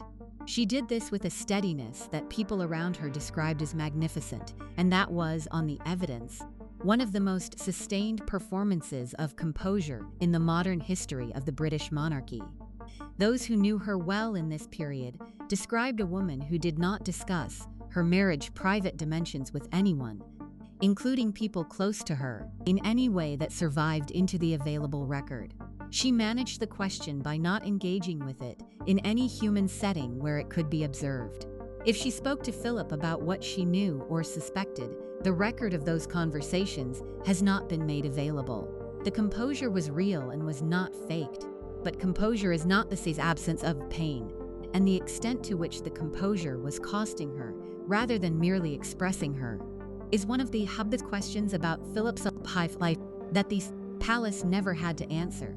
The Queen Mother's views on Philip were less successfully concealed, because the Queen Mother was rather less accomplished than her daughter at maintaining consistent non-positions on subjects about which she held strong views. Her views about Philip had been settled and unfavorable since before the engagement and had not been revised by subsequent events. She found him rough in 1947, and she found him rough in 1957, in ways that were now more specifically evidenced. And she communicated this through the temperature of rooms and through the particular quality of silence she deployed around certain subjects, and through the careful indirection of a woman who understood that direct statement would create problems for her daughter that she preferred not to create. She loved her daughter and she disliked her son-in-law, and she managed both feelings with the social discipline that her formation had made second nature. Philip's relationship with his eldest son is the portion of his private life most thoroughly examined in public, because Charles eventually chose to speak about it with the specificity of a man who had decided the public interest had been legitimized by duration, and that the interests of accuracy outweighed the interests of family privacy. The relationship was difficult in ways that were temperamental at root, and not easily assigned to either party as simple fault, though the asymmetry of power in the parent-child relationship means the person with more power carries more of the accounting. Philip understood formation through challenge, because that was how he had been formed. He had gone into adulthood without parents in the functional sense, without a fixed country, without inherited wealth beyond the borrowed status of his family's nominal royal positions, and had made from what was available a person of considerable capability, physical resilience, and ability to function effectively in conditions that a more cushioned upbringing would not have prepared. The logic he drew from this experience, which seemed self-evident because it was the logic of his own life, was that challenge was the productive element and comfort the counterproductive one, and that placing a child in conditions of genuine difficulty was the appropriate expression of confidence in that child's potential rather than an expression of indifference to their present comfort. Charles was not a child who responded to this logic in the ways Philip expected. He was sensitive in the specific sense that criticism landed on him in ways it did not land on people with a different emotional constitution. He was artistic and inward-looking and drawn to the contemplative and the aesthetic in ways that Philip found genuinely difficult to translate into his own value system. He was not bad at things that Philip valued. He was good at things Philip did not value, which is a different problem, and one that is harder to navigate in a parent-child relationship than simple incapability, because incapability can be addressed while difference of temperament can only be negotiated. He was also heir to the throne in a way that meant his formation would eventually be assessed by a very large audience over a very long time, which added a pressure to the parenting that had no equivalent in Philip's own upbringing. This produced in Philip a particular kind of frustration with what he read as Charles's failures to meet the standard, because Philip understood, at some level, that the standard was visible to everyone, and that visible failure to meet it reflected on the institution, and therefore on Philip himself. This understanding improved the parenting. Philip sent Charles to Gordonstoun in 1962, aged 13. This decision was made against the expressed concerns of people who had observed Charles closely enough to understand that what Gordonstoun had done for Philip was unlikely to be replicated in his eldest son, and against advice from others who had considered the question with the specific educational knowledge Philip lacked. Philip heard the concerns and did not act on them. He had made the decision in the firm belief that it was correct, and his relationship to beliefs held firmly was that they were not revised by inconvenient evidence from adjacent sources. This quality served him well in certain kinds of adversity and poorly in certain kinds of relationship, and the distinction between those two categories was one he never quite got around to applying to his relationship with his children. What Gordonstoun did to Charles was several years of documented misery. Charles described his time there in terms vivid enough to have come from ongoing experience rather than distant memory, using language that conveyed the cold and the social dynamics and the particular aggression that famous surnames attract in settings organized around physical hierarchy rather than any other kind. The school had been designed for a type of person Charles was not, and it provided none of the resources that Charles actually needed in those years. The cold water and early morning runs and rescue service training and the rest of it. All of it had worked on Philip because Philip's formation had been of a particular kind that Gordonstoun's methods reinforced. In Charles, it reinforced nothing and produced instead the kind of formative misery that takes decades to process and that shows up in the public record. Eventually, because the person who experienced it decides correctly that leaving it in the private record does nobody any good. Philip's response to reports of his son's unhappiness was not to reconsider the decision. He held to it, because that was what holding a decision meant to him. He had made a determination based on his best understanding of what Charles needed, and reports that Charles did not find it beneficial were treated as evidence that the process was working, rather than evidence that the process was wrong. This is a particular and not uncommon failure mode in people who have been formed by adversity.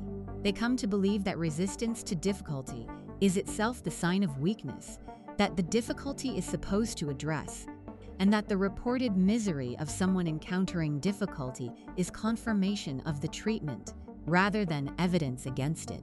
The relationship through Charles's childhood and into his adulthood carried the weight of that foundational gap between what Philip could offer and what Charles needed. Philip expressed care through expectation held at a height requiring effort, through the standard that demanded reaching, through challenge as a form of confidence. In the vocabulary of men formed as Philip had been formed, this is a recognizable and genuine expression of regard. In the vocabulary of someone who needs care expressed differently, it is not experienced as regard at all. They found eventually, in middle age, a version of the relationship that was workable rather than hostile, organized around shared interests and modified expectations. The hostility that had characterized the Gordonstoun years and the struggles that followed them was replaced by something closer to the mutual regard of men who have recognized in each other what is usable and organized the relationship around that rather than around what is not. The functional version arrived at the expense of the years it took to reach it, and the cost of those years was paid primarily by Charles.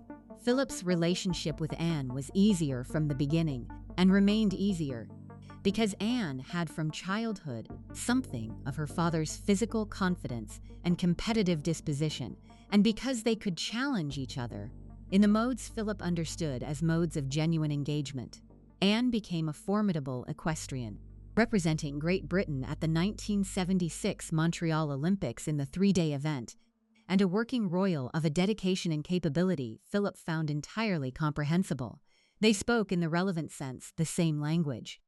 Andrew, born in February 1960, was in his early years the son with whom Philip's relationship appeared most directly comfortable. He was vigorous and bold and visibly similar to his father in ways that observers noted, and the similarity made the early relationship easier. The complications that arrived in Andrew's adult life were of a different and more public kind, and produced, in the family's later decades, an institutional cost of a character that was more visible and more expensive to manage than anything Philip's own behavior had cost. Edward, born in March 1964, navigated his own path between his father's expectations and the life he chose to live.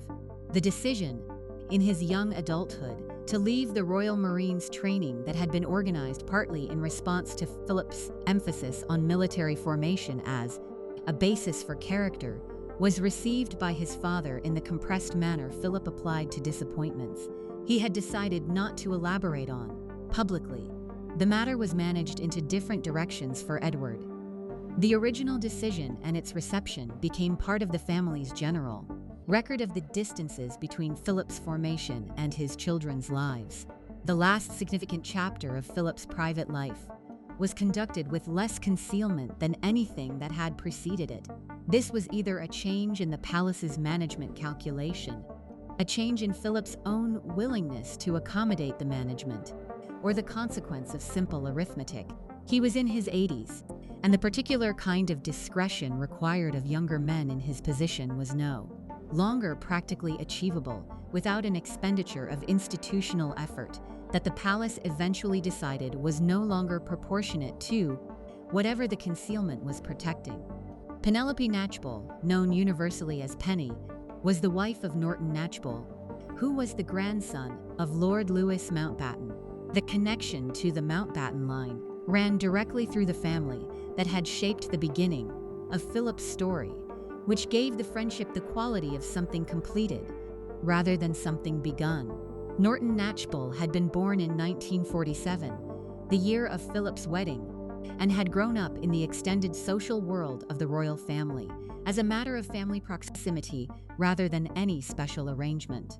His grandfather Mountbatten was murdered by the IRA in August 1979, killed by a bomb placed on his boat during a fishing trip off the coast of County Sligo in Ireland, along with Norton's 14-year-old twin brother Nicholas and 2 other members of the party.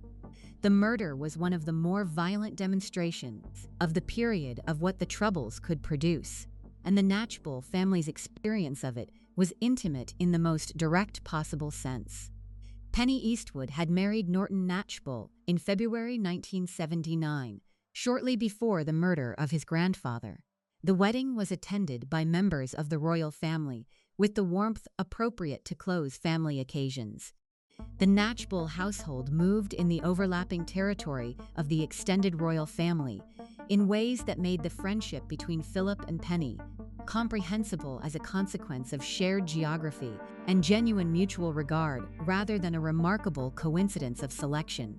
The closeness between them became visible in its sustained intimacy in the 1990s. Some accounts connect this timing to a family tragedy in the Knatchbull household. In 1991, Penny and Norton's son Nicholas died of cancer at the age of 5. Philip, who found the emotional dimensions of family life easier to engage with in action than in words, is said by people who knew both families to have been a consistent and specific support to Penny during this period, present in ways that went beyond the polite expression of sympathy. Whether the closeness deepened then, or had existed earlier and simply became more visible under those circumstances, is not resolvable from the public record. From the early 2000s onward, Penny was a regular presence at Sandringham and Balmoral, and at occasions that were personal rather than official. She rode with Philip. She was photographed with him on multiple occasions, at multiple locations over multiple years. The palace's response to questions about the friendship was the palace's consistent response, which was silence, and in this instance, the silence was eventually abandoned.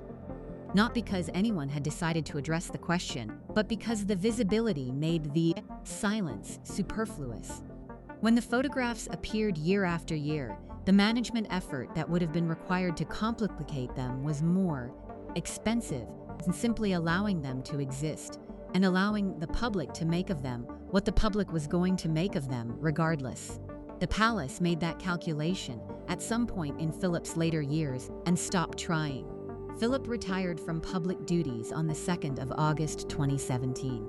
He was 96 years old and had performed the duties of consort for 65 years, attending 22,000 solo engagements, founding an award scheme that had reached millions of young people across more than 140 countries, delivering speeches to organizations whose work he had prepared to understand, asking the questions that the preparation allowed him to ask, rather than the questions that courtesy required, and walking 2 paces behind his wife at every state occasion.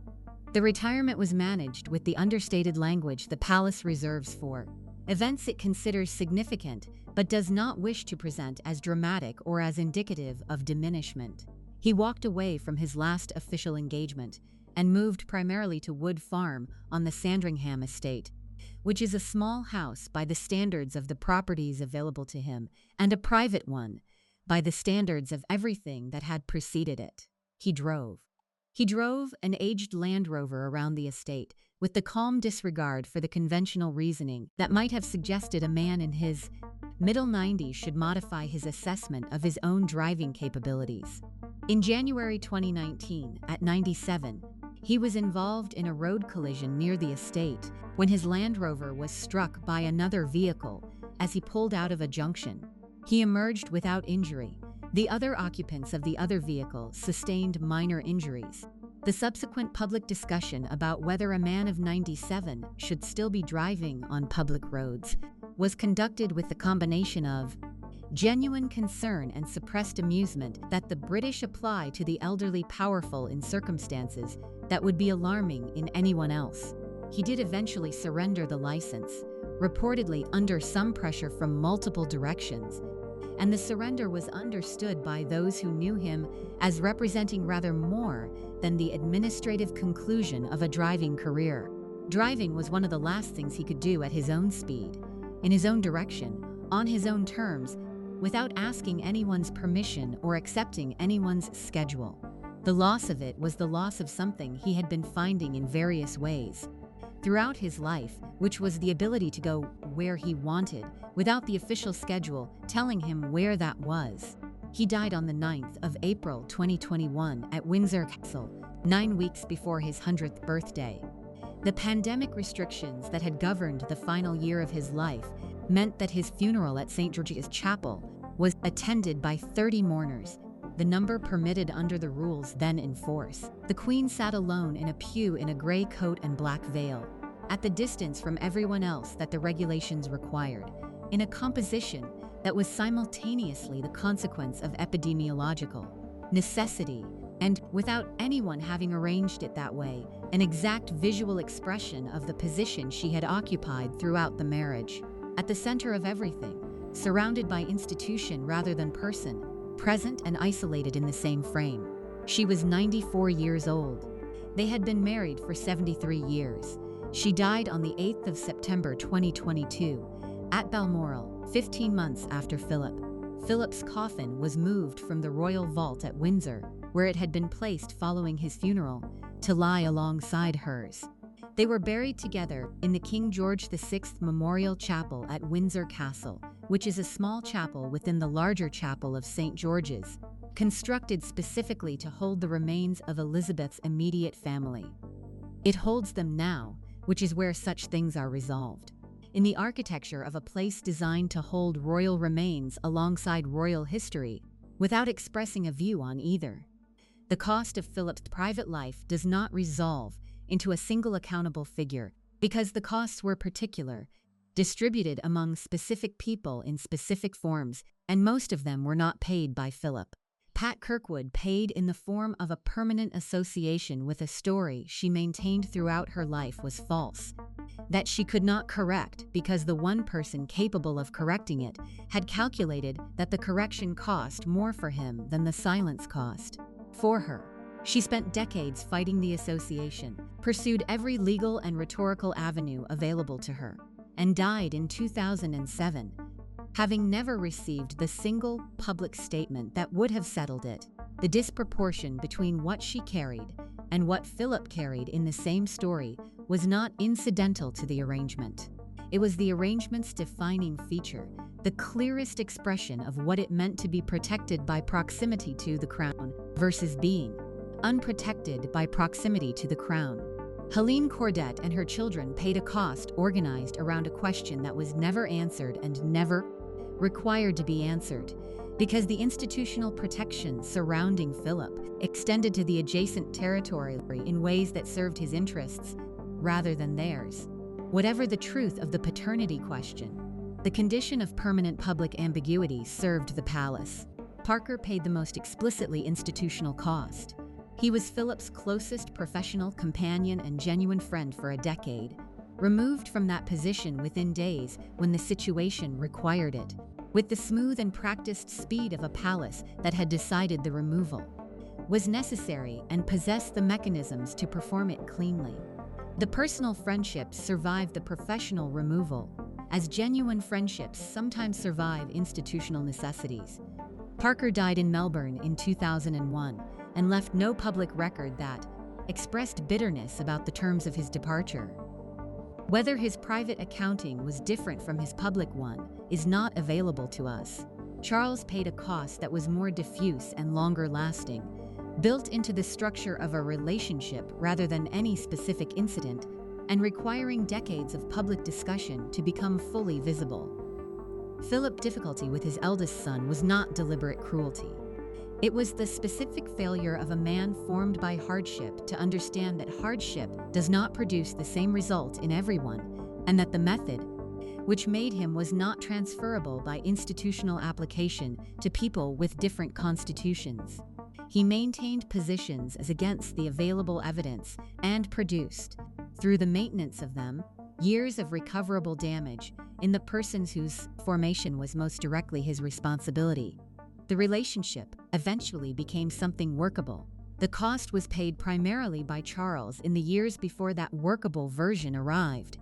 Elizabeth paid a cost that cannot be quantified because she never quantified it, at least not in any record that has survived or been made available.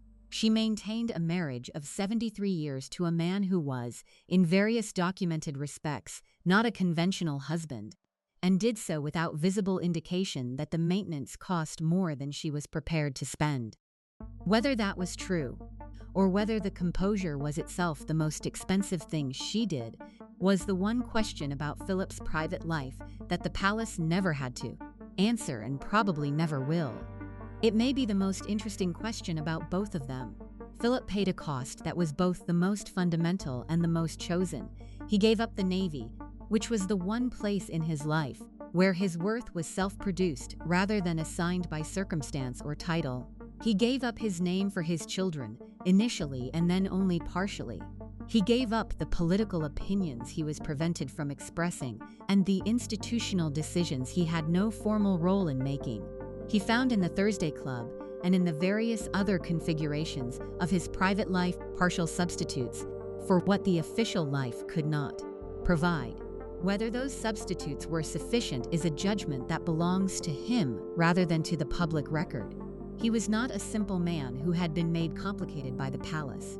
He was a complicated man whose complications the palace had both exploited and managed for 7 decades, extracting from him everything useful while containing everything inconvenient, and providing in exchange the protection that made the arrangement function on the terms that mattered most to the institution. He gave them value. They gave him cover. Both parties had reasons to maintain the transaction and the resources to sustain it, decade after decade, through a Second World War and a Cold War, and the end of empire, and the beginning of the media age, and the long negotiation between the monarchy and a country that was perpetually in the process of deciding whether it still needed one.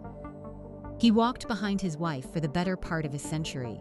He found other directions to walk when the schedule allowed, in Soho on Thursday evenings, in the social world that occupied the spaces between the official ones, and eventually in the company of a woman whose presence at his side he made no serious effort to conceal, in the particular way of someone who has spent a lifetime managing concealment, and has, in his 80s, decided that the effort is no longer proportionate to whatever the concealment was protecting. The institution kept the arrangement running for longer than most arrangements of its kind survive, because both parties understood what they had agreed to, and because the woman at the center of the whole construction was remarkable enough to make the maintenance look from the outside very much like the natural order of things. It was not the natural order of anything. It was a sustained and expensive achievement, and the people it cost most were not always the ones who had chosen it. There are several things about the specific texture of Philip's life as consort that the word count of engagements and the catalogue of organizations does not fully convey, and that matter to understanding why the Thursday Club and the social world around it were so necessary to him rather than merely incidental. The 22,000 solo engagements were not, in the main, occasions of high significance and great personal meaning. They were, in the main, factories. They were hospitals where Philip was expected to walk through wards and ask patients what their condition was and express interest in the answers. They were universities where he was expected to ask vice-chancellors about their research priorities. They were military bases where he was expected to review troops and meet commanding officers. They were trade delegations where he was expected to look interested in export statistics. They were charity functions where he was expected to make a speech that had been drafted by someone else and then delivered in a manner that made it seem drafted by him. They accumulated across 6 decades into a body of work that is genuinely impressive by the measure of consistent public service and genuinely numbing by the measure of what it cost to produce. Philip was not, by any account of people who worked with him on these occasions, perfunctory in his approach. He prepared, he read the briefing materials. He asked questions that the briefing materials had not anticipated, which was either evidence of genuine curiosity or evidence of a man who found the briefing materials inadequate and supplemented them with his own reading, or both. He gave attention in the specific way of someone who understood that detention was what the occasion required and had decided to provide it rather than merely simulate it. But preparation and attention do not transform factories into something else. They are still factories. The Thursday Club evenings were, in contrast, evenings among people who were not performing interest in him and who were not expecting him to perform interest in them. And the difference between those two conditions was the difference between the official life and the other one. The Duke of Edinburgh's award was the project through which Philip's energy found its most comprehensive and lasting expression in a form the palace could officially accommodate. He had been thinking of the relationship challenge and formation since Gordonston and had watched the way that Kurt Hahn's methods had produced specific results in specific kinds of young people. The award, which was launched in 1956, was organized around 3 elements: a physical section involving sport or fitness, a skills section involving learning something new, and a service section involving volunteering in the community, with an expedition section for the higher levels. The framework was Hahn's framework applied to a population wider than the population of expensive boarding schools. It was Philip's most direct and durable contribution to the national life, reaching over the subsequent decades something like 8 million young people across more than 140 countries. He cared about the award in the way he cared about practical things that worked, which was with the specific engagement that he brought to things that required effort to be useful rather than things that were useful by virtue of what they were called. He followed its operations, he attended its ceremonies, he gave money from the prize he received, the Templeton Prize, to its operations. He was, in the way that distinguished the genuine attachment from the ceremonial one, actually interested in whether it was working, rather than only interested in whether it appeared to be working. The award was also, in a way he probably understood but did not state, the closest thing available to him to the formation he had received at Gordonstown. He could not send the country to Gordonstown. He could not impose on the population of young people in Britain the specific conditions that had made him who he was. He could offer, through the award, a voluntary version of the same principle. That challenge produces capability, and that capability produces people able to function under conditions that had not been arranged for their comfort. The scale of the award's eventual reach suggests the principle had merit beyond his own case. The specific texture of Philip's life at Wood Farm in the years after his retirement in 2017 was, by accounts of people who visited him there, the life of a man who had found, in extreme old age, a version of what he had been looking for throughout his working decades.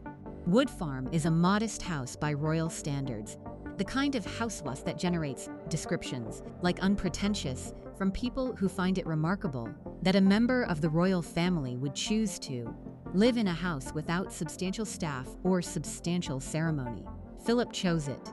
He lived there primarily for the last several years of his life, in conditions that were closer to ordinary private life than anything he had occupied since the Navy. He read. He had always read widely and continued to do so. He painted in the watercolor medium he had pursued for decades. He drove, for the period while driving was still something he could argue for, around the estate roads in Land Rovers that the rest of the family regarded with some concern. He maintained contact with people he wanted to maintain contact with, which included Penelope Knatchbull, and he did so without particular concealment and without apparent concern about what the palace's communications team might prefer him to do about it. The absence of official schedule was, in practice, a kind of luxury that had not been available to him since he was 26 years old. Every day was his own in a way that no day since the wedding had been his own. He did not appear to find this unsettling. He appeared, by accounts of people who saw him in this period, to find it something close to relief. He had spent 65 years performing a role that he had made genuinely his own, and that he had performed with a dedication and consistency that required genuine daily expenditure of energy and attention. The energy and attention were now his to direct. He directed them at things he chose rather than things the schedule required. The last years of his life were shaped also by the pandemic, which arrived in March 2020 and confined him and the Queen to Windsor Castle with a thoroughness that the palace had not anticipated and could not fully manage. The pandemic year, which became 18 months before the restrictions were substantially lifted, was spent in a version of domestic confinement at Windsor that was simultaneously the most ordinary and the most unusual thing that had happened to either of them in a long time. They were, for the first time in their working lives, in the same place on the same schedule for an extended period, which would have had some version of a specific domestic texture for two people in their 90s who had spent 60 years being very busy in different directions. Philip was hospitalized in February 2021, admitted to King Edward VII's Hospital in London for what the palace described as treatment for an infection and for observation following a heart condition. He was there for several weeks. He was transferred to St. Bartholomew's Hospital for treatment and returned to Windsor. He died on the 9th of April, which was a Friday morning, at Windsor Castle. He was 99 years old and 9 weeks short of the 100 he had apparently intended to reach. The public response to his death was large and was organized around an image of Philip that was substantially the official one. The dutiful consort, the naval war hero, the founder of the Duke of Edinburgh's award, the man who had served the institution with conspicuous dedication for 6 decades. This image was not false. It was the image of a real person doing real work over a long life. It was also the image that the palace had spent considerable institutional resources constructing and protecting, and it was the image available because the other image had been successfully contained. Philip had spent his adult life being protected by an institution he had not been born into and could not escape from, on terms that required him to perform a role that was not natural to him, in proximity to a woman whose claims on his attention were simultaneously personal and constitutional, in conditions that tested the specific combination of discipline and restlessness his formation had produced. He had found, in the Thursday Club and in the social world around it, and in the various configurations that followed, a partial answer to the question of how to live inside a life that did not fully fit. He had found in the Duke of Edinburgh's award a way to give his most fundamental conviction about formation and challenge a practical expression that outlasted him.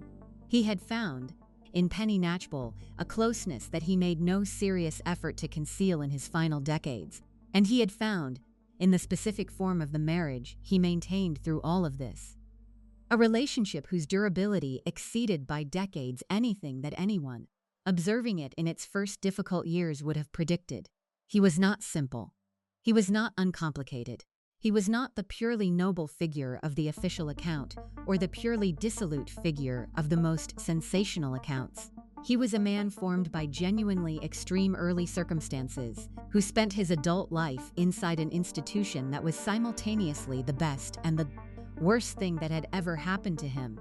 The best because it gave him access, purpose, and the specific form of significance that proximity to the most observed family in the world provides, and the worst because it required him to give up the one thing that had made him feel most fully himself, which was the Navy, and to perform for 65 years, a role that had been designed for someone with a different temperament and different expectations and different relationships to the people around him. The specific form his private life took over those 65 years reflected the particular combination of his formation and his circumstances. A man made by hardship and naval service, with a direct manner and no appetite for the performance of contentment he did not feel, in the most observed household in the world, with an institution that required from him consistent public service and a marriage that required from him consistent public commitment. The private life was the adjustment between what he was and what the position required him to be. The Thursday Club was one form of that adjustment. The closer relationships were another form. The Duke of Edinburgh's award was the form that translated his formation most directly into public value. He was also a man who got better at the role he had been given as the decades progressed, which is worth acknowledging rather than passing over. The Philip of the 1950s, learning the dimensions of an institutional existence that had no template and no precedent adequate to the top modern version of it, was a man in visible conflict with aspects of the position.